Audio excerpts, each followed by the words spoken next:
Hey all you cool cats and kittens, it's Mrs. Reynolds here with Pink Cactus Studio, and today I wanted to test out some mixed media projects with you, or just even test out mixed media and see what we can do. I am not an expert on mixed media, but I am enjoying it and I'm having lots of fun with it, so I thought I would share that with you, and hopefully you can have some fun with some mixed media too. So some things that you might want for mixed media: you might want some paint, maybe some pencils, markers, crayons, pastels. Oh, you might want some magazine cuttings. So if you've got like some magazines and they have some pretty cool images in it or patterns in it or colors, maybe you want those for your mixed media piece. You could even tear out the writing part of a magazine or newspaper and use that in your mixed media. You may even want some cereal box cardboard if you want to make a stencil. So I don't have any stencils, and I've been noticing a lot of mixed media people use stencils and stamps and things like that. Well, I don't have any stencils, so I'm going to make my own, and I'll show you how to do that too. So I would say gather up all of your materials and then let's get started. The first step you want to do is set up some sort of background. In this video, Will and I have painted the background with tempera paint, and we're just sort of splotching in colors for the background. You can use any kind of paint or any kind of something that'll cover up your whole background just to add a nice first layer. You can pick any colors you want for your piece. The next step is to add some stamping to it. If you don't have any stamps, you can use any kind of item to stamp onto your painted piece. We use toilet paper rolls or like paper towel rolls and stamped circles. You can also stamp other types of ways using that same tool, as you see here. If you don't want to stamp, you can also add some stenciling. I don't have any stencils, so I'll make my own. Here's how.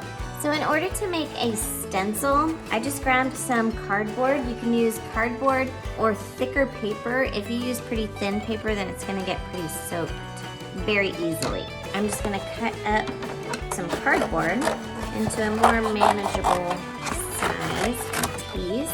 Okay, now to do a stencil, you have to cut holes into your cardboard. You have to cut space into your cardboard. I'm gonna go a little bit smaller.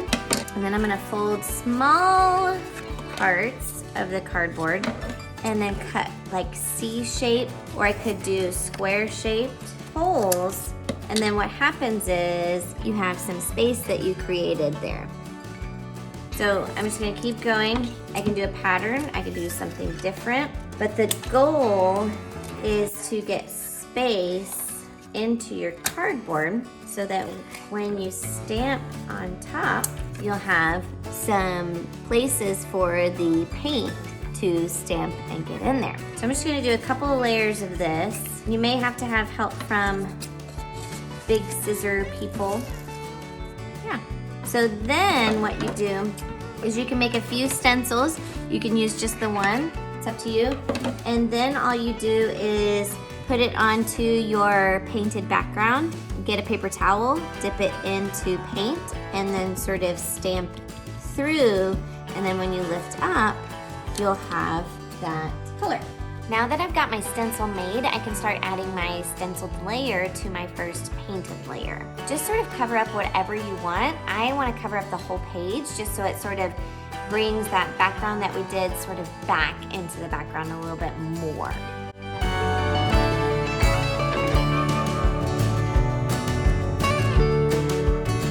The next step I'm doing is I'm adding magazine cuttings that I think are interesting. So you sort of grab the items or the images that you like and sort of position them around your page and see what you like, where you like it, and see what works together, and then glue them down. After I glued them down, I sort of outlined them with white paint just to make them stand out against the background a little bit better. In hindsight, I wish I had painted little white sections and then glued them on top after I painted. But either way, I think it worked out nicely. And then you keep adding layers. So I'm adding more cut out shapes.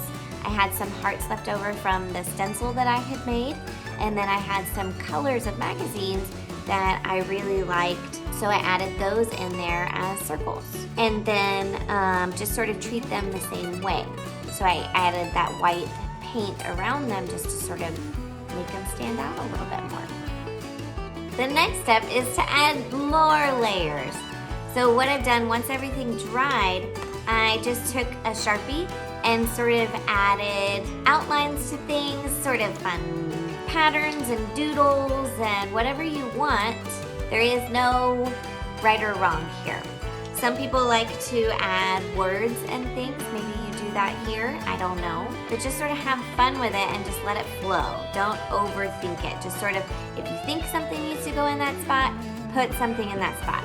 At least that's what I was doing. And there you have it. I had so much fun making this mixed media piece. Mixed media has been something that seems kind of scary to me before, and I still don't think I know what I'm doing, but I am having a lot of fun. And I'm noticing that I want to keep working on a piece until it's finished, because it's done in so many different layers that I feel like I need to keep working until it gets finished, and I'm having a really fun time doing them. So I'd love to see your mixed media pieces. I hope that you have fun doing them too, and I'll see you next time. Bye.